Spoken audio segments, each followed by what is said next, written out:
100 metre की दूरी ते थाना है ते फिर भी इलीगल तरीके दे नाल इस जगह ते बसां रुकदियां ने, हादसियां दा कारण बनदा। पिछे तक तुसीं हुण जाम देख सकते हो, लिख के लाया होया है, सवारियां नूं अपील कीती जांदी है कि हाईवे ते खड़े ना होवो जी।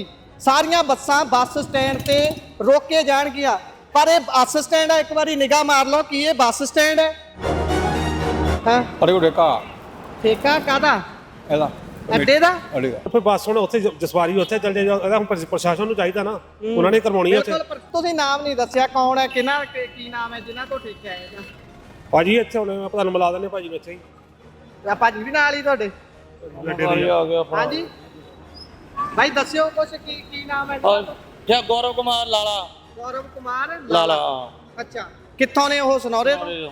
ਅੱਛਾ, ਉਹਨਾਂ ਦੇ ਕੋਲ ਠੇਕਾ ਹੈ ਨਗਰ ਕੌਂਸਲ ਦੇ ਉੱਤੋਂ, ਉਹਨਾਂ ਨੇ ਠੇਕਾ ਲਿਆ? ਹਾਂਜੀ। ਅਣਅਧਿਕਾਰਤ ਜਗ੍ਹਾ ਹੈ, ਉੱਥੇ ਬੱਸਾਂ ਰੁਕਦੀਆਂ ਨੇ, ਉੱਥੇ ਕਿਉਂ ਰੁਕਦੀਆਂ ਨੇ? ਥਾਣੇ ਦੇ ਬਿਲਕੁਲ ਲਾਗੇ ਕੋਲੋਂ ਜਨਾਬ, ਉੱਥੇ ਬੱਸਾਂ ਕਾਹਤੇ ਰੁਕਦੀਆਂ ਨੇ ਜੀ? ਉਹ ਬੱਸ ਸਟੈਂਡ ਤੇ ਕਿਉਂ ਨਹੀਂ ਰੁਕਦੀਆਂ? ਚਲੋ ਯਾਰ। ਹਾਂਜੀ, ਜੇ ਕੋਈ ਕਿਸੇ ਵਿਅਕਤੀ ਦੀ ਪ੍ਰਾਈਵੇਟ ਗੱਡੀ ਖੜੀ ਹੈ ਉਸ ਨੂੰ ਟੋ ਕਰ ਸਕਦੇ ਨੇ, ਟੋ ਵੈਨ ਇਹਨਾਂ ਦੇ ਕੋਲ ਹੈਗੀ ਹੈ। ਪਰ ਜਿਹੜੀਆਂ ਬੱਸਾਂ ਵੱਖ-ਵੱਖ ਪ੍ਰਾਈਵੇਟ ਲੋਕਾਂ ਦੀਆਂ ਵੱਡੀਆਂ ਕੰਪਨੀਆਂ ਦੀਆਂ ਆ ਕੇ ਖੜਦੀਆਂ ਨੇ, ਉਹਨਾਂ ਦੀ ਪਰਚੀ ਕੱਟੀ ਜਾਂਦੀ ਹੈ, ਉਹਨਾਂ ਨੂੰ ਹੱਥ ਨਹੀਂ ਪਾਇਆ ਜਾਂਦਾ, ਉਹਨਾਂ ਨੂੰ ਕੁਝ ਨਹੀਂ ਕਿਹਾ ਜਾਂਦਾ। ਕੀ ਨਾਮ ਕੀ ਹੈ ਉਹਨਾਂ ਦਾ? ਇਹ ਲਾਲਾ ਕਹਿੰਦੇ ਉਹਨੂੰ। ਉਹਨਾਂ ਤੋਂ ਠੇਕਾ ਹੈ? ਹਾਂ ਠੇਕਾ ਲਿਆ ਉਹਨਾਂ ਨੇ। ਅੱਛਾ, ਅੱਡੇ ਦਾ ਠੇਕਾ ਜਾਂ ਇਸ ਜਗ੍ਹਾ ਦਾ ਠੇਕਾ? ਇਹ ਨਹੀਂ ਮੈਨੂੰ ਪਤਾ ਭਾਜੀ, ਇਹ ਤਾਂ ਉਹਨਾਂ ਨੂੰ ਹੀ ਪਤਾ। ਅੱਛਾ, ਪਹਿਲਾਂ ਤਾਂ ਪੰਜਾਬ 'ਚ ਆਮ ਆਦਮੀ ਪਾਰਟੀ ਦੀ ਨਿਰੋਲ ਕੱਟੜ ਇਮਾਨਦਾਰ ਲੋਕਾਂ ਦੀ ਸਰਕਾਰ ਹੈ ਤੇ ਇਹ ਨਗਰ ਕੌਂਸਲ ਜਿਹੜੀ ਹੈ, ਨਗਰ ਕੌਂਸਲ ਦੇ ਪ੍ਰਧਾਨ ਸਾਹਿਬ ਤੇ ਬਹੁਤ ਗਿਣਤੀ ਮੈਂਬਰ ਆਮ ਆਦਮੀ ਪਾਰਟੀ ਦੇ ਨਾਲ ਹੀ ਸੰਬੰਧ ਰੱਖਦੇ ਨੇ। ਇਸ ਸਮੇਂ ਅਸੀਂ ਬੱਸ ਅੱਡਾ ਭੋਗਪੁਰ ਡਿਸਟ੍ਰਿਕਟ ਜਲੰਧਰ ਤੇ ਖੜੇ ਹਾਂ। ਇਸ ਬੱਸ ਅੱਡੇ ਦੇ ਵਿੱਚ ਬੱਸਾਂ ਰੁਕਣੀਆਂ ਚਾਹੀਦੀਆਂ ਨੇ, ਪਰ ਬੱਸਾਂ ਰੁਕਦੀਆਂ ਨੇ ਇੱਕ ਸਵੀਟ ਸ਼ਾਪ ਦੇ ਬਾਹਰ ਜਾ ਕੇ। ਜੀ ਹਾਂ, ਇਹ ਜਿਹੜਾ ਬੱਸ ਅੱਡਾ 2016 ਦੇ ਵਿੱਚ ਤਿਆਰ ਹੁੰਦਾ, ਜਿਸ ਸਮੇਂ ਪੰਜਾਬ ਦੇ ਵਿੱਚ ਪ੍ਰਕਾਸ਼ ਸਿੰਘ ਬਾਦਲ ਹੋਣੀ ਮੁੱਖ ਮੰਤਰੀ ਸੀ, ਸ਼੍ਰੋਮਣੀ ਅਕਾਲੀ ਦਲ ਦੀ ਸਰਕਾਰ ਸੀ ਤੇ ਆਦਮਪੁਰ ਤੋਂ ਵਿਧਾਇਕ ਪਵਨ ਕੁਮਾਰ ਟੀਨੂ ਹੋਣੀ ਸੀ। ਉਹਨਾਂ ਦੇ ਉਦਘਾਟਨੀ ਪੱਥਰ ਦੀ ਤਸਵੀਰ ਤੁਸੀਂ ਸਕਰੀਨ ਤੇ ਦੇਖ ਰਹੇ ਹੋ। ਪਰ ਜਦੋਂ ਤੋਂ ਇਹ ਬਣਿਆ ਹੈ, ਇਹ ਇਉਂ ਹੀ ਪਿਆ ਹੋਇਆ ਹੈ, ਇੱਕ ਤਰੀਕੇ ਦਾ ਨਾਨ ਪਰਫਾਰਮਿੰਗ ਐਸਟ ਬਣ ਕੇ ਰਹਿ ਗਿਆ ਹੈ। ਇੱਥੇ ਲੱਗੀਆਂ ਹੋਈਆਂ ਗੱਡੀਆਂ ਤੁਸੀਂ ਦੇਖ ਸਕਦੇ ਹੋ, ਇਹ ਜਿੰਨੀਆਂ ਵੀ ਗੱਡੀਆਂ ਲੱਗੀਆਂ ਨੇ ਇਹ ਸਿਰਫ ਤੇ ਸਿਰਫ ਐਂ ਹੀ ਹਵਾ ਦੇ ਵਿੱਚ ਲੱਗੀਆਂ ਹੋਈਆਂ ਨੇ, ਜਾਂ ਫਿਰ ਇਹਨਾਂ ਤੋਂ ਨਗਰ ਕੌਂਸਲ ਭੋਗਪੁਰ ਕੋਈ ਕਮਾਈ ਕਰਦਾ ਹੈ, ਇਹ ਕਿਸੇ ਨੂੰ ਨਹੀਂ ਪਤਾ। ਹਾਲਾਂਕਿ ਜਦੋਂ ਅਸੀਂ ਗੱਲਬਾਤ ਕਰਨ ਦੀ ਕੋਸ਼ਿਸ਼ ਕੀਤੀ ਹੈ, ਬਿਨਾਂ ਨਾਮ ਜਨਤਕ ਕੀਤੇ, ਬਿਨਾਂ ਕੈਮਰੇ ਤੇ ਆਇਆ ਦੱਸਣ ਨੂੰ ਲੋਕ ਤਿਆਰ ਨੇ ਵੀ ਅਸੀਂ ਇੱਥੇ ਗੱਡੀਆਂ ਲਾਉਣ ਦੇ ਪੈਸੇ ਨਗਰ ਕੌਂਸਲ ਨੂੰ ਦਿੰਨੇ ਆ। ਨਗਰ ਕੌਂਸਲ ਦਾ ਦਫ਼ਤਰ ਵੀ ਇਸ ਦੇ ਉੱਪਰ ਹੀ ਹੈ, ਤੁਸੀਂ ਤਸਵੀਰ ਦੇ ਵਿੱਚ ਦੇਖ ਸਕਦੇ ਹੋ। ਇਹ ਨਗਰ ਕੌਂਸਲ ਦਾ ਦਫ਼ਤਰ ਬੱਸ ਅੱਡੇ ਦੇ ਉੱਪਰ ਹੀ ਬਣਿਆ ਹੋਇਆ ਹੈ। ਇੱਕ ਤਸਵੀਰ ਤੁਸੀਂ ਇੱਥੇ ਹੋਰ ਦੇਖ ਰਹੇ ਹੋ, ਜਿਸ ਦੇ ਉੱਪਰ ਸਵਾਰੀਆਂ ਨੂੰ ਬੇਨਤੀ ਕੀਤੀ ਗਈ ਹੈ ਵੀ ਭਾਈ ਸਵਾਰੀਆਂ ਰੋਡ ਤੇ ਖੜਨ ਦੀ ਬਜਾਏ ਬੱਸ ਅੱਡੇ ਦੇ ਅੰਦਰ ਖੜਨ। ਪਰ ਬੱਸ ਅੱਡੇ ਦੇ ਅੰਦਰ ਜਿਸ ਜਗ੍ਹਾ ਤੇ ਸਵਾਰੀਆਂ ਨੇ ਖੜਨਾ ਹੈ, ਉੱਥੇ ਤੁਸੀਂ ਕੈਮਰੇ ਨਾਲ ਦੇਖ ਰਹੇ ਹੋ ਵੀ ਮੋਟਰਸਾਈਕਲ ਲੱਗੇ ਹੋਏ ਨੇ। ਉਹ ਜਗ੍ਹਾ ਜਿੱਥੇ ਸਵਾਰੀਆਂ ਨੇ ਛੱਤ ਹੇਠਾਂ ਸਿਰ ਢੱਕਣਾ ਹੁੰਦਾ ਹੈ, ਖਰਾਬ ਮੌਸਮ ਹੋ ਜਾਵੇ, ਠੰਡ ਹੋਵੇ, ਕਿਸੇ ਵੀ ਸਥਿਤੀ ਦੇ ਵਿੱਚ ਉਹ ਜਗ੍ਹਾ ਤੇ ਲੋਕਾਂ ਦੇ ਮੋਟਰਸਾਈਕਲ ਖੜੇ ਨੇ ਤੇ ਸਵਾਰੀਆਂ ਬੱਸ ਅੱਡੇ ਦੇ ਉੱਪਰ ਖੜਨ ਦੀ ਬਜਾਏ ਕਿੱਥੇ ਖੜਦੀਆਂ ਨੇ? ਇੱਕ ਉਸ ਜਗ੍ਹਾ ਤੇ ਜਿਹੜੀ ਅਣਅਧਿਕਾਰਤ ਹੈ। ਇਸ ਸਾਰੀ ਗੱਲ ਦਾ ਜ਼ਿਕਰ ਅਸੀਂ ਇਸ ਕਰਕੇ ਕਰ ਰਹੇ ਹਾਂ ਕਿਉਂਕਿ ਭੋਗਪੁਰ ਉਹ ਜਗ੍ਹਾ ਹੈ ਜਿਹੜੀ ਕਿ ਕੰਨਿਆ ਕੁਮਾਰੀ ਤੋਂ ਕਸ਼ਮੀਰ ਤੱਕ ਨੂੰ ਜੋੜਨ ਵਾਲੇ ਨੈਸ਼ਨਲ ਹਾਈਵੇ ਦਾ ਉਹ ਜਗ੍ਹਾ ਹੈ ਜਿੱਥੇ ਅੱਜ ਕੱਲ੍ਹ ਅਣਗਿਣਤ ਹਾਦਸੇ ਵਾਪਰ ਰਹੇ ਨੇ। ਬੀਤੇ ਕੁਝ ਦਿਨਾਂ ਦੇ ਵਿੱਚ ਹੀ ਇੱਥੇ ਇੰਨੇ ਕੁ ਹਾਦਸੇ ਵਾਪਰੇ ਨੇ ਕਿ ਲੋਕ ਉਂਗਲਾਂ ਤੇ ਗਿਣੀ ਫਿਰਦੇ ਨੇ ਵੀ ਆਏ ਇਸ ਦਿਨ ਇੰਨੇ ਹਾਦਸੇ ਹੋਏ ਸੀ ਤੇ ਅੱਜ 2 ਜਾਂ 3 ਹੋ ਚੁੱਕੇ ਨੇ। ਇਸੇ ਕਰਕੇ ਇਹ ਜ਼ਰੂਰ ਦੇਖਣਾ ਬਣਦਾ ਹੈ ਕਿ ਜਿਸ ਜਗ੍ਹਾ ਤੇ ਬੱਸਾਂ ਰੁਕਣ ਦੇ ਲਈ ਇੱਕ ਅਧਿਕਾਰਤ ਜਗ੍ਹਾ ਸਰਕਾਰ ਦੇ ਵੱਲੋਂ ਨਿਯੁਕਤ ਕਰਕੇ ਨਿਸ਼ਚਿਤ ਕਰਕੇ ਬਣਾਈ ਗਈ ਹੈ, ਉੱਥੇ ਬੱਸਾਂ ਨਾ ਰੋਕ ਕੇ ਅਣਅਧਿਕਾਰਤ ਜਗ੍ਹਾ ਤੇ ਕਿਉਂ ਰੁਕਦੀਆਂ ਨੇ? ਕਿਉਂ ਟ੍ਰੈਫਿਕ ਜਾਮ ਹੁੰਦਾ ਹੈ? ਉੱਥੇ ਬੱਸਾਂ ਰੁਕਣ ਕੌਣ ਦਿੰਦਾ ਹੈ? ਪੁਲਿਸ ਪ੍ਰਸ਼ਾਸਨ ਕੀ ਕਰ ਰਿਹਾ ਹੈ? ਨਗਰ ਕੌਂਸਲ ਕੀ ਕਰ ਰਿਹਾ ਹੈ? ਕਿ ਨਗਰ ਕੌਂਸਲ ਨਹੀਂ ਚਾਹੁੰਦਾ ਵੀ ਉਸ ਨੂੰ ਬੱਸ ਅੱਡੇ ਤੋਂ ਕਮਾਈ ਆਵੇ? ਕਿ ਪਹਿਲਾਂ ਤਾਂ ਪੰਜਾਬ 'ਚ ਆਮ ਆਦਮੀ ਪਾਰਟੀ ਦੀ ਨਿਰੋਲ ਕੱਟੜ ਇਮਾਨਦਾਰ ਲੋਕਾਂ ਦੀ ਸਰਕਾਰ ਹੈ ਤੇ ਇਹ ਨਗਰ ਕੌਂਸਲ ਜਿਹੜੀ ਹੈ, ਨਗਰ ਕੌਂਸਲ ਦੇ ਪ੍ਰਧਾਨ ਸਾਹਿਬ ਤੇ ਬਹੁਤ ਗਿਣਤੀ ਮੈਂਬਰ ਆਮ ਆਦਮੀ ਪਾਰਟੀ ਦੇ ਨਾਲ ਹੀ ਸੰਬੰਧ ਰੱਖਦੇ ਨੇ। ਉਹ ਗੱਲ ਵੱਖਰੀ ਹੈ ਕਿ ਜਿੱਤ ਕੇ ਕਿਸੇ ਹੋਰ ਪਾਰਟੀ ਤੋਂ ਆਏ ਸੀ ਤੇ ਬਾਅਦ ਦੇ ਵਿੱਚ ਕਿਸੇ ਹੋਰ ਪਾਰਟੀ ਦੇ ਵਿੱਚ ਚਲੇ ਗਏ। ਇਹ ਟੈਂਡਰ ਕੱਢੇ ਜਾਂਦੇ ਨੇ ਤਾਂ ਉਹ ਕਿਉਂ ਨਹੀਂ ਲੈਂਦਾ, ਜਾਂ ਫਿਰ ਟੈਂਡਰ ਕੱਢੇ ਨਹੀਂ ਜਾਂਦੇ, ਕੀ ਗੱਲਬਾਤ ਹੈ? ਇਹ ਸਾਰੀ ਆਪਾਂ ਇੱਕ ਇੱਕ ਕਰਕੇ ਅਧਿਕਾਰੀਆਂ ਤੋਂ ਜਾਣਨ ਦੀ ਕੋਸ਼ਿਸ਼ ਕਰਾਂਗੇ, ਨਗਰ ਕੌਂਸਲ ਦੇ ਪ੍ਰਧਾਨ ਤੋਂ ਜਾਣਨ ਦੀ ਕੋਸ਼ਿਸ਼ ਕਰਾਂਗੇ, ਸਮਾਜ ਸੇਵੀਆਂ ਤੋਂ ਜਾਣਨ ਦੀ ਕੋਸ਼ਿਸ਼ ਕਰਾਂਗੇ। ਤੇ ਇੱਕ ਵਾਰ ਨਿਗਾਹ ਉਸ ਜਗ੍ਹਾ ਤੇ ਵੀ ਮਾਰਦੇ ਹਾਂ ਜਿਸ ਜਗ੍ਹਾ ਤੇ ਅੱਜ ਕੱਲ੍ਹ ਬੱਸਾਂ ਰੁਕਦੀਆਂ ਨੇ। ਇੱਕ ਹੋਰ ਤਸਵੀਰ ਤੁਹਾਨੂੰ ਦਿਲਚਸਪ ਦਿਖਾਉਣੀ ਹੈ। ਇਸ ਬੱਸ ਅੱਡੇ ਦਾ ਬੇਸ਼ੱਕ ਟੈਂਡਰ ਨਹੀਂ ਲੱਗਾ, ਨਾ ਹੀ ਇਹ ਠੇਕੇ ਤੇ ਚੜਿਆ, ਪਰ ਫਿਰ ਵੀ ਇੱਥੇ ਆਉਣ ਨਾ ਰੁਕਣ ਵਾਲੀਆਂ ਬੱਸਾਂ ਦਾ ਵੀ ਕਿਸ ਤਰੀਕੇ ਦੇ ਨਾਲ ਪਰਚੀ ਕੱਟ ਕੇ ਉਹਨਾਂ ਤੋਂ ਪੈਸੇ ਵਸੂਲੇ ਜਾਂਦੇ ਨੇ, ਕਿ ਉਹ ਖਾਤੇ 'ਚ ਜਾਂਦੇ ਨੇ ਜਾਂ ਨਹੀਂ, ਇਹ ਕਿਸੇ ਨੂੰ ਨਹੀਂ ਪਤਾ। ਇੱਕ ਤਸਵੀਰ ਤੁਸੀਂ ਦੇਖ ਰਹੇ ਹੋ ਜਿਸ ਦੇ ਵਿੱਚ ਇੱਕ ਵਿਅਕਤੀ ਖੜਾ ਨਜ਼ਰ ਆ ਰਿਹਾ ਹੈ, ਉਹ ਸਰਕਾਰੀ ਬੱਸਾਂ ਦੀ ਪਰਚੀ ਕੱਟਦਾ ਹੈ। ਸਰਕਾਰੀ ਬੱਸਾਂ ਦੀ ਪਰਚੀ ਇੱਥੇ ਨਾ ਵੜਨ ਤੇ ਵੀ ਬਾਹਰ ਹੀ ਕੱਟੀ ਜਾਂਦੀ ਹੈ। ਪਰ ਉਹ ਕਿਉਂ ਕੱਟੀ ਜਾਂਦੀ ਹੈ? ਜੇਕਰ ਉਹ ਪਰਚੀ ਕੱਟੀ ਜਾਂਦੀ ਹੈ ਤਾਂ ਉਹਨਾਂ ਨੂੰ ਕਿਉਂ ਨਹੀਂ ਕਿਹਾ ਜਾਂਦਾ ਵੀ ਭਾਈ ਅਸੀਂ ਇੰਨੇ ਕਰੋੜਾਂ ਲਾ ਕੇ, ਇੰਨੇ ਲੱਖਾਂ ਲਾ ਕੇ ਇਹ ਜਿਹੜਾ ਇੱਕ ਜਗ੍ਹਾ ਬਣਾਈ ਹੈ, ਨਿਸ਼ਚਿਤ ਕੀਤੀ ਹੈ ਵੀ ਇੱਥੇ ਬੱਸਾਂ ਰੁਕਣੀਆਂ ਨੇ, ਉਹ ਜਗ੍ਹਾ ਖਾਲੀ ਪਈ ਹੈ ਤੇ ਬੱਸਾਂ ਸਿੱਧੀਆਂ ਲੰਘ ਜਾਂਦੀਆਂ ਨੇ, ਇੱਥੇ ਰੁਕੇ ਬਿਨਾਂ ਪਰਚੀ ਉਹਨਾਂ ਦੀ ਬਾਹਰ ਕੱਟੀ ਜਾਂਦੀ ਹੈ। ਇੱਕ ਵਿਅਕਤੀ ਬਿਲਕੁਲ ਬੱਸ ਸਟੈਂਡ ਦੇ ਸਾਹਮਣੇ ਖੜਾ ਹੈ, ਇੱਕ ਵਿਅਕਤੀ ਇੱਕ ਸਵੀਟ ਸ਼ਾਪ ਦੀ ਦੁਕਾਨ ਦੇ ਬਾਹਰ ਖੜਾ ਹੈ, ਉੱਥੇ ਵੀ ਪਰਚੀਆਂ ਕੱਟੀਆਂ ਜਾਂਦੀਆਂ ਨੇ। ਅੱਡਾ ਪਰਚੀ ਜਿਸ ਨੂੰ ਕਿਹਾ ਜਾਂਦਾ ਹੈ, ਬਿਲਕੁਲ 100 ਮੀਟਰ ਦੀ ਦੂਰੀ ਤੋਂ ਉੱਥੇ ਪੁਲਿਸ ਦਾ ਥਾਣਾ ਹੈ। ਪੁਲਿਸ ਕੀ ਕਰ ਰਹੀ ਹੈ? ਜਿਹੜੀ ਇਸ ਤਰੀਕੇ ਦੇ ਨਾਲ ਜੇ ਕੋਈ ਆਮ ਵਿਅਕਤੀ ਮਾੜਾ ਜਿਹਾ ਵੀ ਗਲਤ ਜਗ੍ਹਾ ਤੇ ਪਾਰਕਿੰਗ ਕਰਦਾ ਤਾਂ ਉਸ ਦਾ ਮਿੰਟੋਂ ਪਹਿਲਾਂ ਚਲਾਨ ਕਰ ਦਿੱਤਾ ਜਾਂਦਾ ਹੈ, ਜਾਂ ਫਿਰ ਉਸ ਦੀ ਗੱਡੀ ਟੋ ਵੈਨ ਲਿਆ ਕੇ ਟੋ ਕਰਕੇ ਥਾਣੇ ਲਿਜਾਈ ਜਾਂਦੀ ਹੈ, ਉਸ ਨੂੰ ਜ਼ਲੀਲ ਕੀਤਾ ਜਾਂਦਾ ਹੈ। ਪਰ ਹਰ ਰੋਜ਼ ਉੱਥੇ ਬੱਸਾਂ ਰੁਕਦੀਆਂ ਨੇ, ਕੀ ਇਹ ਪੁਲਿਸ ਦੀ ਮਿਲੀ ਭੁਗਤ ਨਾਲ ਰੁਕਦੀਆਂ ਨੇ? ਕਿਉਂ ਇਹ ਸਾਰਾ ਕੁਝ ਵਾਪਰਦਾ ਹੈ ਤੇ ਕਿਉਂ ਬਾਰ-ਬਾਰ ਹਾਦਸਿਆਂ ਨੂੰ ਸੱਦਾ ਦਿੰਦੀ ਹੈ ਇੱਥੋਂ ਦੀ ਨਗਰ ਕੌਂਸਲ, ਇੱਥੋਂ ਦੀ ਪੁਲਿਸ?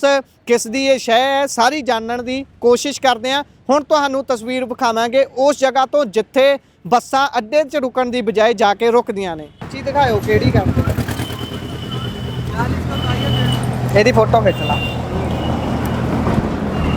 ਇੱਧਰ ਨੂੰ ਦਿਖਾ ਦਿਓ। ਆਉਣ ਆ ਤੁਸੀਂ ਨਗਰ ਕੌਂਸਲ ਦੇ ਮੁਲਾਜ਼ਮ ਹੋ ਜੀ? ਹਾਂ। ਅਰੇ ਉਹ ਠੇਕਾ ਠੇਕਾ ਕਾਹਦਾ? ਇਹਦਾ ਅੱਡੇ ਦਾ? ਅੱਡੇ ਦਾ ਠੇਕਾ ਤੁਹਾਡੇ ਕੋਲ ਹੈ? ਸਾਡੇ ਬੰਦੇ ਕੋਲ ਆ, ਮੈਂ ਮੁਲਾਜ਼ਮ ਹੀ ਹਾਂ। ਠੀਕ ਹੈ। ਕੌਣ, ਕੀ ਨਾਮ ਹੈ ਜਿਹਦੇ ਤੋਂ ਠੇਕਾ ਹੈ? ਬਈ ਪਤਾ ਨਹੀਂ, ਮੈਂ ਤਾਂ ਟੈਂਪਰੇਰੀ ਆਇਆ ਮੈਂ ਕਾਕਾ ਜੀ, ਅੱਛਾ, ਛੁੱਟੀਆਂ ਕਰਕੇ ਮੈਂ ਤਾਂ ਆਇਆ। ਮੈਂ ਇਹਨੂੰ ਬੰਦਾ ਅੱਡੇ ਜਾਂਦੇ ਆ, ਅੱਡੇ 'ਚ ਉੱਥੇ ਖੜੇ ਹੋਣਗੇ ਉਹ ਜਿਨ੍ਹਾਂ ਕੋਲ ਠੇਕਾ। ਬਿਲਕੁਲ। ਤੇ ਫਿਰ ਬੱਸਾਂ ਤੁਹਾਡੇ ਤੋਂ ਬੱਸ ਸਟੈਂਡ ਦਾ ਠੇਕਾ ਹੈ? ਅੱਡੇ ਦਾ ਠੇਕਾ ਜੀ, ਵੀ ਅੱਡਾ ਤਾਂ ਬੱਸ ਅੱਡੇ ਨੂੰ ਕਹਿੰਦੇ ਆ। ਕਮੇਟੀ ਨੂੰ ਠੇਕਾ ਦੇਣਾ ਸੀ। ਕਮੇਟੀ। ਤੇ ਫਿਰ ਬੱਸਾਂ ਅੱਡੇ 'ਚ ਰੁਕਣ ਦੀ ਬਜਾਏ ਉੱਥੇ ਕਾਹਤੇ ਰੁਕਦੀਆਂ? ਇਹ ਉਹਨਾਂ ਦੀ ਮਰਜ਼ੀ, ਸਾਡਾ ਇੰਨਾ ਨਹੀਂ। ਜੋਰ ਕਿੰਨੀ ਪਰਚੀ ਲੈਣੇ ਹੋ ਤੁਸੀਂ? ਇੱਕ 20 ਰੁਪਏ। ਆ ਦਿਖਾ ਦਈਏ ਤੁਹਾਨੂੰ, 1 ਮਿੰਟ ਪਰਚੀ ਦਿਖਾ ਦਿਓ, ਮੈਂ ਲੈ ਕੇ ਨਹੀਂ ਜਾਂਦਾ ਕਿਤੇ। ਇਹ ਨਗਰ ਕੌਂਸਲ ਭੋਗਪੁਰ ਦੀ ਪਰਚੀ ਹੈ, ਇਹਦੇ ਉੱਤੇ 20 ਰੁਪਏ ਬਾਬਤ ਵਸੂਲੀ ਪਾਸ ਫੀਸ ਇਹ ਲਿਖੀ ਹੋਈ ਹੈ। ਇਹ ਸਰਕਾਰੀ ਬੱਸਾਂ ਨੂੰ ਜਾਂ ਸਾਰੀਆਂ ਬੱਸਾਂ ਨੂੰ? ਜਿਹੜੀ ਵੀ ਬੱਸ ਆਉਂਦੀ, ਕੱਲੀ ਸਰਕਾਰੀ ਨਹੀਂ, ਸਾਰੀਆਂ ਬੱਸਾਂ ਨੂੰ। ਸੋ ਇਹ ਨਵਾਂ ਪੇਚ ਹੈ। ਇਸ ਦੇ ਵਿੱਚ ਅਸੀਂ ਅੰਦਰ ਗੱਲ ਕਰਨ ਦੀ ਕੋਸ਼ਿਸ਼ ਕੀਤੀ, ਉਹ ਕਹਿੰਦੇ ਵੀ ਕਿਸੇ ਕੋਲ ਵੀ ਇਸ ਜਗ੍ਹਾ ਦਾ ਠੇਕਾ ਨਹੀਂ ਹੈਗਾ, ਪਰ ਬਾਈ ਹੁਣੀ ਕਹਿ ਰਹੇ ਨੇ ਵੀ ਠੇਕਾ ਹੈਗਾ। ਹੁਣ ਉਸ ਜਗ੍ਹਾ ਤੇ ਚੱਲਦੇ ਆ ਜਿੱਥੇ ਐਕਚੁਅਲ ਬੱਸਾਂ ਰੁਕਦੀਆਂ ਨੇ, ਉਹਨਾਂ ਨਾਲ ਗੱਲਬਾਤ ਕਰਨ ਦੀ ਕੋਸ਼ਿਸ਼ ਕਰਦੇ ਆ। ਆਓ ਉੱਥੇ ਚਲੀਏ। ਸੋ ਇਹ ਉਹ ਜਗ੍ਹਾ, ਇਹ ਸਵੀਟ ਸ਼ਾਪ ਦੇ ਸਾਹਮਣੇ ਬਿਲਕੁਲ ਇੱਥੇ ਬੱਸਾਂ ਰੁਕਦੀਆਂ ਨੇ। ਵੱਡਾ ਹਾਦਸੇ ਦਾ ਕਾਰਨ ਬਣਦਾ, ਪਿੱਛੇ ਵੱਡਾ ਜਾਮ ਲੱਗਦਾ, ਤੁਸੀਂ ਦੇਖ ਸਕਦੇ ਹੋ। ਆ ਬਾਈ ਹੁਣ ਪਰਚੀ ਦੇਣ ਜਾ ਰਿਹਾ ਉਹਨਾਂ ਨੂੰ, ਇੱਥੇ ਅੱਡਾ ਪਰਚੀ ਦਿੱਤੀ ਜਾਂਦੀ ਹੈ ਇਹਨਾਂ ਨੂੰ। ਇਹਨਾਂ ਦੇ ਨਾਲ ਗੱਲਬਾਤ ਕਰਨ ਦੀ ਕੋਸ਼ਿਸ਼ ਕਰਦੇ ਵੀ ਅੱਡਾ ਪਰਚੀ ਇੱਥੇ ਕਿਉਂ, ਜਦ ਇੱਥੇ ਨਾ ਕੋਈ ਅੱਡਾ ਨਾ ਕੁਝ ਹੋਰ, ਫਿਰ ਇੱਥੇ ਕਿਉਂ ਰੋਕਿਆ ਜਾਂਦਾ ਹੈ? ਲੁਧਿਆਣਾ ਤੋਂ ਪਠਾਨਕੋਟ ਜਾਣ ਵਾਲੀ ਇਹ ਬੱਸ ਹੈ। ਭਾਈ ਤੁਹਾਡੇ ਹੱਥ 'ਚ ਅੱਡਾ ਪਰਚੀ ਸੀ, ਅੱਡਾ ਪਰਚੀ ਇੱਥੇ ਕੱਟੀ ਜਾਂਦੀ ਹੈ? ਅੱਡਾ ਪਰਚੀ ਇੱਥੇ ਕੱਟ ਹੁੰਦੀ ਹੈ ਭਾਈ? ਜਿੱਥੇ ਬੱਸ ਰੁਕੂਗੀ ਉੱਥੇ ਕੱਟਣੀ। ਜਿੱਥੇ ਅੱਡਾ ਬਣਿਆ ਹੈ ਪਰਚੀ ਤਾਂ ਉੱਥੇ ਕੱਟਣੀ ਬਣਦੀ ਆ, ਉੱਥੇ ਬਸ। ਹੁਣ ਸ਼ੁਰੂ ਤੋਂ ਤੁਹਾਨੂੰ ਪਤਾ ਇੱਥੇ ਰੋਕ ਰਹੀ ਹੈ। ਜੋ ਬੱਸ ਸਟੈਂਡ ਕੋਲ ਠੇਕਾ ਹੈ? ਬੱਸ ਸਟੈਂਡ ਰੋਕਣ ਨਹੀਂ, ਜਿਨ੍ਹਾਂ ਕੋਲ ਠੇਕਾ ਆ। ਕੌਣ ਹੈ ਠੇਕੇਦਾਰ, ਮਾਲਕ ਦਾ ਨਾਮ ਦੱਸਿਓ ਭਾਜੀ। ਇੱਥੇ ਹੁਣੇ ਉਹਨਾਂ ਨੂੰ ਮਿਲਾ ਦਿੰਦੇ। ਮਿਲਾਇਓ। ਅੱਛਾ, ਨਹੀਂ ਤੁਸੀਂ ਹੁਣ ਇਹਨਾਂ ਦੀ ਪਰਚੀ ਦੇਣ ਲੱਗੇ ਹੋ, ਕਿੰਨੇ 20 ਰੁਪਏ ਦੀ ਪਰਚੀ ਕੱਟੀ ਜਾਂਦੀ ਹੈ? ਉਹ ਨਗਰ ਕੌਂਸਲ ਵੱਲੋਂ ਆ ਜੀ, ਕਮੇਟੀ ਵੱਲੋਂ ਪਰਚੀ ਆ। ਕਮੇਟੀ ਵੱਲੋਂ ਪਰਚੀ ਹੈ, ਇੱਧਰ ਨੂੰ ਹੋ ਜਾਓ। ਅੱਛਾ, ਕਮੇਟੀ ਵੱਲੋਂ ਪਰਚੀ ਹੈ। ਉਹਨਾਂ ਦਾ ਨਾਮ ਤਾਂ ਦੱਸ ਦਿਓ, ਕੌਣ ਆ ਇਹਨਾਂ ਦਾ? ਇਹਨਾਂ ਤੋਂ ਠੇਕਾ ਉਹ ਭਾਈ ਇੱਥੇ ਹੀ ਆ, ਸਨੌਰੇ ਤੋਂ। ਸਨੌਰੇ ਤੋਂ। ਠੀਕ ਹੈ। ਸਾਰੀਆਂ ਬੱਸਾਂ ਇੱਥੇ ਹੀ ਰੁਕਦੀਆਂ, ਗੱਡੇ 'ਚ ਵੀ ਜਾਂਦੀ ਕੋਈ? ਅੱਜ ਸਰਕਾਰੀ ਉੱਥੇ ਰੁਕਦੀ। ਅੱਛਾ, ਕੁਛ ਰੁਕਦੀਆਂ। ਇੱਥੇ ਰੁਕਣ ਦਾ ਵੈਸੇ ਕਾਰਨ ਕੀ ਆ? ਬੱਸਾਂ ਰੁਕਣ ਦਾ ਕਾਰਨ ਕੀ ਆ ਇੱਥੇ? ਭਾਈ ਜੋ ਸ਼ੁਰੂ ਤੋਂ ਸਵਾਰੀ ਇੱਥੇ ਰੁਕਦੀ ਹੈ। ਸਵਾਰੀ ਇੱਥੇ ਰੁਕਦੀ ਹੈ। ਕਿੱਦਾਂ ਸਵਾਰੀ ਇੱਥੇ ਰੁਕਦੀ ਸਰ? ਸਵਾਰੀ ਜਦ ਬੱਸ ਉੱਥੇ ਰੁਕੂਗੀ, ਜਿੱਥੇ ਬੱਸ ਰੁਕੂਗੀ ਸਵਾਰੀ ਉੱਥੇ ਰੁਕੂਗੀ ਨਾ। ਸਰ ਫਿਰ ਬੱਸ ਹੁਣ ਉੱਥੇ ਜਸਵਾਰੀ ਉੱਥੇ ਚੱਲ ਜਾ, ਇਹਦਾ ਹੁਣ ਪ੍ਰਸ਼ਾਸਨ ਨੂੰ ਚਾਹੀਦਾ ਨਾ, ਉਹਨਾਂ ਨੇ ਕਰਵਾਉਣੀ ਹੈ ਉੱਥੇ। ਬਿਲਕੁਲ ਤੁਸੀਂ 16 ਨੇ ਸੱਚੀ ਗੱਲ ਕੀਤੀ ਹੈ ਵੀ ਪ੍ਰਸ਼ਾਸਨ ਨੂੰ ਚਾਹੀਦਾ ਹੈ। ਇੱਥੋਂ 100 ਮੀਟਰ ਦੀ ਦੂਰੀ ਤੇ ਵੀ ਥਾਣਾ ਨਹੀਂ ਆ, ਜਦੋਂ ਤੁਸੀਂ ਮਾੜਾ ਜਿਹਾ ਕੈਮਰਾ ਘਮਾਓਗੇ ਉਹ 100 ਮੀਟਰ ਦੀ ਦੂਰੀ ਤੇ ਥਾਣਾ ਹੈ, ਤੇ ਫਿਰ ਵੀ ਇਲੀਗਲ ਤਰੀਕੇ ਦੇ ਨਾਲ ਇਸ ਜਗ੍ਹਾ ਤੇ ਬੱਸਾਂ ਰੁਕਦੀਆਂ ਨੇ, ਹਾਦਸਿਆਂ ਦਾ ਕਾਰਨ ਬਣਦਾ। ਪਿੱਛੇ ਤੱਕ ਤੁਸੀਂ ਹੁਣ ਜਾਮ ਦੇਖ ਸਕਦੇ ਹੋ। ਇਹਨਾਂ ਲੋਕਾਂ ਦਾ ਕੀ ਕਸੂਰ ਹੈ ਜਿਨ੍ਹਾਂ ਨੇ ਅੱਗੇ ਜਾਣਾ ਹੈ? ਨੈਸ਼ਨਲ ਹਾਈਵੇ ਹੈ, ਕੰਨਿਆ ਕੁਮਾਰੀ ਨੂੰ ਕਸ਼ਮੀਰ ਤੱਕ ਇਹ ਜੋੜਦਾ ਹੈ। ਬਾਈ ਤੁਸੀਂ ਨਾਮ ਨਹੀਂ ਦੱਸਿਆ, ਕੌਣ ਹੈ, ਕਿਹਨਾਂ ਕੀ ਨਾਮ ਹੈ ਜਿਨ੍ਹਾਂ ਤੋਂ ਠੇਕਾ ਹੈ ਇਹਦਾ? ਭਾਜੀ ਇੱਥੇ ਹੁਣ ਆਪਾਂ ਤੁਹਾਨੂੰ ਮਿਲਾ ਦਿੰਦੇ ਭਾਜੀ ਨੂੰ ਇੱਥੇ ਹੀ। ਭਾਜੀ ਵੀ ਨਾਲ ਹੀ ਤੁਹਾਡੇ? ਹਾਂਜੀ ਬਾਈ ਦੱਸਿਓ ਕੁਛ, ਕੀ ਨਾਮ ਹੈ ਜੀ? ਗੌਰਵ ਕੁਮਾਰ ਲਾਲਾ। ਗੌਰਵ ਕੁਮਾਰ ਲਾਲਾ। ਅੱਛਾ, ਕਿੱਥੋਂ ਨੇ ਉਹ? ਸਨੌਰੇ ਤੋਂ। ਅੱਛਾ, ਉਹਨਾਂ ਦੇ ਕੋਲ ਠੇਕਾ ਹੈ ਨਗਰ ਕੌਂਸਲ ਦੇ ਉੱਤੋਂ, ਉਹਨਾਂ ਨੇ ਠੇਕਾ ਲਿਆ? ਹਾਂਜੀ। ਅੱਛਾ, ਇਹ ਕਿੰਨੇ ਕੁ ਲੱਖ ਦਾ ਠੇਕਾ ਹੈ ਵੈਸੇ? ਇਹਦਾ ਨਹੀਂ ਪਤਾ, ਉਹਨੂੰ ਹੀ ਪਤਾ ਹੋਣਾ ਜਿਹਨੇ ਲਿਆ। ਸਾਰੀਆਂ ਬੱਸਾਂ ਇੱਥੇ ਰੁਕਦੀਆਂ ਨੇ? ਹਾਂ ਸਾਰੀਆਂ ਇੱਥੇ। 600 ਰੂਟ ਨੇ ਘੱਟੋ ਘੱਟ ਇੱਥੇ, ਹੈ ਨਾ? ਹਾਂਜੀ ਦੋਨੋਂ ਪਾਸੇ ਹਾਂਜੀ 600 ਬੱਸ ਰੁਕਦੀ ਹੈ ਤੇ 20 ਰੁਪਏ ਇੱਕ ਪਰਚੀ ਦੇ ਨੇ। ਤੁਸੀਂ ਹਿਸਾਬ ਲਾ ਸਕਦੇ ਹੋ ਕਿ ਜਿਹੜਾ ਅੱਡਾ ਬਣਾਇਆ ਹੋਇਆ ਉੱਥੇ ਕਿੰਨੇ ਲੱਖਾਂ ਰੁਪਈਆ ਖਰਚ ਕੇ ਉਹ ਅੱਡਾ ਬਣਿਆ ਹੋਊਗਾ। ਉਹ ਅੱਡਾ ਬਣਾਉਣ ਤੋਂ ਬਾਅਦ ਉੱਥੇ ਬੱਸਾਂ ਰੁਕਣੀਆਂ ਚਾਹੀਦੀਆਂ ਨੇ ਜਾਂ ਨਹੀਂ, ਇਹ ਤੁਸੀਂ ਦੱਸ ਸਕਦੇ ਹੋ। ਆਹ ਲਿਖ ਕੇ ਲਾਇਆ ਹੋਇਆ, ਸਵਾਰੀਆਂ ਨੂੰ ਅਪੀਲ ਕੀਤੀ ਜਾਂਦੀ ਹੈ ਕਿ ਹਾਈਵੇ ਤੇ ਖੜੇ ਨਾ ਹੋਵੋ ਜੀ। ਸਾਰੀਆਂ ਬੱਸਾਂ ਬੱਸ ਸਟੈਂਡ ਤੇ ਰੋਕ ਕੇ ਜਾਣਗੀਆਂ। ਪਰ ਇਹ ਬੱਸ ਸਟੈਂਡ ਹੈ, ਇੱਕ ਵਾਰੀ ਨਿਗਾਹ ਮਾਰ ਲਓ ਕਿ ਇਹ ਬੱਸ ਸਟੈਂਡ ਹੈ ਜਿਸ ਜਗ੍ਹਾ ਤੇ ਬੱਸਾਂ ਰੁਕਦੀਆਂ ਨੇ। ਤੁਹਾਨੂੰ ਕਿਸੇ ਪਾਸਿਓਂ ਵੀ ਬੱਸ ਸਟੈਂਡ ਲੱਗਦਾ, ਇਹ ਇੱਕ ਹਾਈਵੇ ਹੈ। ਉਹ ਹਾਈਵੇ ਜਿਹੜਾ ਪੂਰੇ ਦੇਸ਼ ਦੇ ਵਿੱਚੋਂ ਦੀ ਹੋ ਕੇ ਲੰਘਦਾ ਹੈ ਤੇ ਉਸ ਜਗ੍ਹਾ ਦੇ ਉੱਪਰ ਤੁਸੀਂ ਦੇਖ ਸਕਦੇ ਹੋ ਸ਼ਰੇਆਮ ਸੜਕ ਵਿਚਾਲੇ ਬੱਸਾਂ ਰੁਕਦੀਆਂ ਨੇ। ਜਦੋਂ ਹੁਣ ਇਸ ਬਾਬਤ ਅਸੀਂ ਪਵਨ ਕੁਮਾਰ ਟੀਨੂ ਉਹਨਾਂ ਨਾਲ ਗੱਲ ਕੀਤੀ ਹੈ ਤਾਂ ਉਹਨਾਂ ਨੇ ਜਿਹੜੇ ਇਲਜ਼ਾਮ ਲਾਏ ਨੇ, ਉਹਨਾਂ ਦਾ ਇਹ ਕਹਿਣਾ ਹੈ ਕਿ ਭਾਈ ਇੱਥੇ ਕੁਝ ਚੋਗਾ ਪਾਇਆ ਜਾਂਦਾ ਹੈ ਡਰਾਈਵਰਾਂ ਨੂੰ, ਵੀ ਇਸ ਕਰਕੇ ਉਹ ਇੱਥੇ ਰੋਕਦੇ ਨੇ। ਹੋਰ ਵੀ ਲੋਕਾਂ ਨਾਲ ਗੱਲ ਕਰਾਂਗੇ ਅਸੀਂ ਇਸ ਦੇ ਬਾਬਤ। ਉਹ ਪਰਲੀ ਸਾਈਡ ਹੈ, ਉਧਰ ਵੀ ਇਸੇ ਤਰੀਕੇ ਦੇ ਨਾਲ ਬੱਸਾਂ ਰੁਕਦੀਆਂ ਨੇ, ਉਧਰ ਵੀ ਪਰਚੀ ਕੱਟੀ ਜਾਂਦੀ ਹੈ ਬਾਈ। ਉਧਰ ਵੀ ਹੋਣਗੇ ਤੁਹਾਡੇ ਸਾਥੀ, ਦੇਖ ਸਕਦੇ ਹੋ ਇੱਥੇ ਵੀ ਪਰਚੀਆਂ ਕੱਟੀਆਂ ਜਾਂਦੀਆਂ ਹੋਣਗੀਆਂ। ਗੱਲ ਕਰਨ ਦੀ ਕੋਸ਼ਿਸ਼ ਕਰਦੇ ਆ।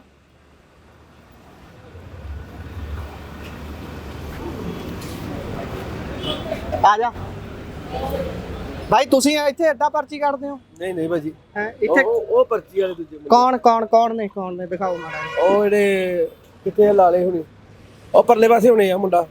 ਕੀ ਨਾਮ ਕੀ ਹੈ ਉਹਨਾਂ ਦਾ? ਇਹ ਲਾਲਾ ਕਹਿੰਦੇ ਉਹਨੂੰ। ਲਾਲਾ ਸਨੌਰੇ ਤੋਂ ਜਿਹੜਾ? ਹਾਂ ਸਨੌਰੇ ਤੋਂ। ਉਹਨਾਂ ਤੋਂ ਠੇਕਾ ਹੈ? ਹਾਂ ਠੇਕਾ ਲਿਆ ਉਹਨਾਂ ਨੇ। ਅੱਛਾ, ਅੱਡੇ ਦਾ ਠੇਕਾ ਜਾਂ ਇਸ ਜਗ੍ਹਾ ਦਾ ਠੇਕਾ ਹੈ? ਇਹ ਨਹੀਂ ਮੈਨੂੰ ਪਤਾ ਭਾਜੀ, ਇਹ ਤਾਂ ਉਹਨਾਂ ਨੂੰ ਹੀ ਪਤਾ। ਅੱਛਾ, ਹਾਂ। ਇਹ ਕਿੰਨਾ ਕੁ ਟਾਈਮ ਤੋਂ ਤੁਸੀਂ ਦੇਖ ਰਹੇ ਹੋ ਵੀ ਬੱਸਾਂ ਇੱਥੇ ਹੀ ਰੁਕਦੀਆਂ? ਉਹ ਤਾਂ ਬੜੇ ਜੋ ਉਹਦੀ ਹੋਸ਼ ਸੰਭਾਲੀ ਉਦੋਂ ਦੇਖਦੇ ਇੱਥੇ ਰੁਕਦੀਆਂ। ਅੱਛਾ, ਤੇ ਫਿਰ ਜਿਹੜਾ ਅੱਡਾ ਬਣਿਆ ਸੀ ਉਹਦਾ ਕੋਈ ਕੰਮ ਲਿਆ ਗਿਆ? ਉਹਦੇ ਤੋਂ ਕੋਈ ਕੰਮ ਚ ਆਇਆ? ਪਤਾ ਨਹੀਂ ਯਾਰ, ਉੱਥੇ ਕਿਤੇ ਕੱਟ ਕੁੱਟ ਹੈ ਨਹੀਂ, ਉਹ ਗੱਡੀਆਂ ਵਾੜਦੇ ਸੀ। ਇੱਕ ਵਾਰੀ ਪੀਆਰਟੀ ਥੱਲੇ ਬੰਦਾ ਕੋਈ ਆ ਗਿਆ ਖਰੇ, ਹਾਂ, ਉਦੋਂ ਤਾਂ ਫਿਰ ਵਾੜਦੀਆਂ ਬੰਦ ਕਰ ਦਿੱਤੀਆਂ ਉਹਨਾਂ ਨੇ। ਮਤਲਬ ਕਿ ਅੱਡਾ ਸਹੀ ਨਹੀਂ ਬਣਿਆ ਉਹ? ਪਤਾ ਨਹੀਂ ਇਹਦੀ ਆਪਣੇ ਹੁਣ ਕੀ ਪਤਾ ਸਹੀ ਬਣਿਆ ਕਿ ਨਹੀਂ ਬਣਿਆ। ਹਾਂ, ਇਹ ਗਲਤੀ ਹੈ ਉੱਥੇ। ਪਤਾ ਨਹੀਂ, ਉਦੋਂ ਦੱਸਦੇ ਕਹਿੰਦੇ ਰੋਡਵੇ ਥੱਲੇ ਬੰਦਾ ਆ ਗਿਆ ਪੀਆਰਟੀ। ਮੈਂ ਸਮਝ ਗਿਆ ਤੁਹਾਡੀ ਗੱਲ ਵੀ ਹਾਦਸਾ ਵਾਪਰਿਆ ਇਸ ਕਰਕੇ ਉੱਥੇ ਮਨਾਹੀ ਹੋ ਗਈ ਉੱਥੇ ਜਾਣ ਦੀ।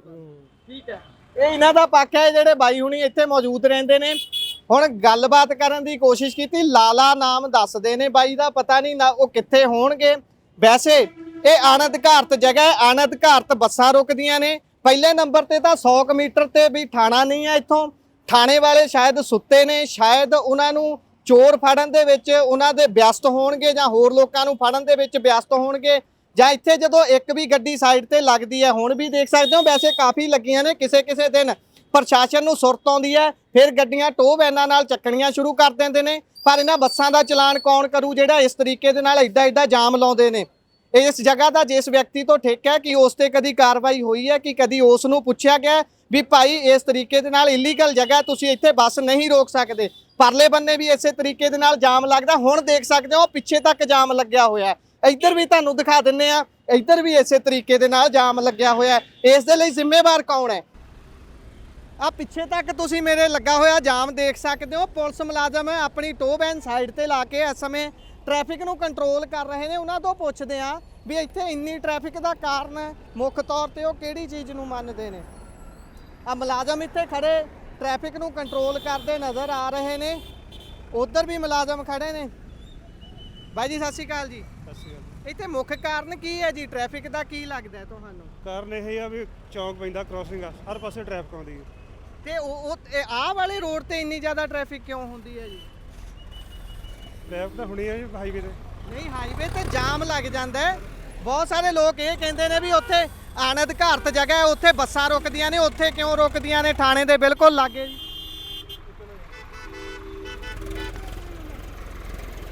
ਸੋ ਜਵਾਬ ਲੈਣ ਦੀ ਕੋਸ਼ਿਸ਼ ਕਰਦੇ ਆ ਇਹਨਾਂ ਦੇ ਕੋਲੋਂ, ਸ਼ਾਇਦ ਜਵਾਬ ਨਹੀਂ ਦੇਣਾ ਚਾਹੁੰਦੇ, ਇਸੇ ਕਰਕੇ ਪਾਸੇ ਨੂੰ ਹੋ ਗਏ ਨੇ। ਆਪਾਂ ਫੇਰ ਵੀ ਪੁੱਛਾਂਗੇ ਜ਼ਰੂਰ ਇਹਨਾਂ ਦੇ ਕੋਲੋਂ। ਜਨਾਬ ਉੱਥੇ ਬੱਸਾਂ ਕਾਹਤੇ ਰੁਕਦੀਆਂ ਨੇ ਜੀ? ਉਹ ਬੱਸ ਸਟੈਂਡ ਤੇ ਕਿਉਂ ਨਹੀਂ ਰੁਕਦੀਆਂ?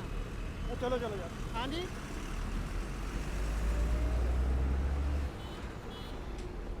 ਸ਼ਾਇਦ ਬੋਲਣਾ ਨਹੀਂ ਚਾਹੁੰਦੇ ਮੁਲਾਜ਼ਮ ਇੱਥੇ ਇਸੇ ਦੇ ਬਾਰੇ 'ਚ।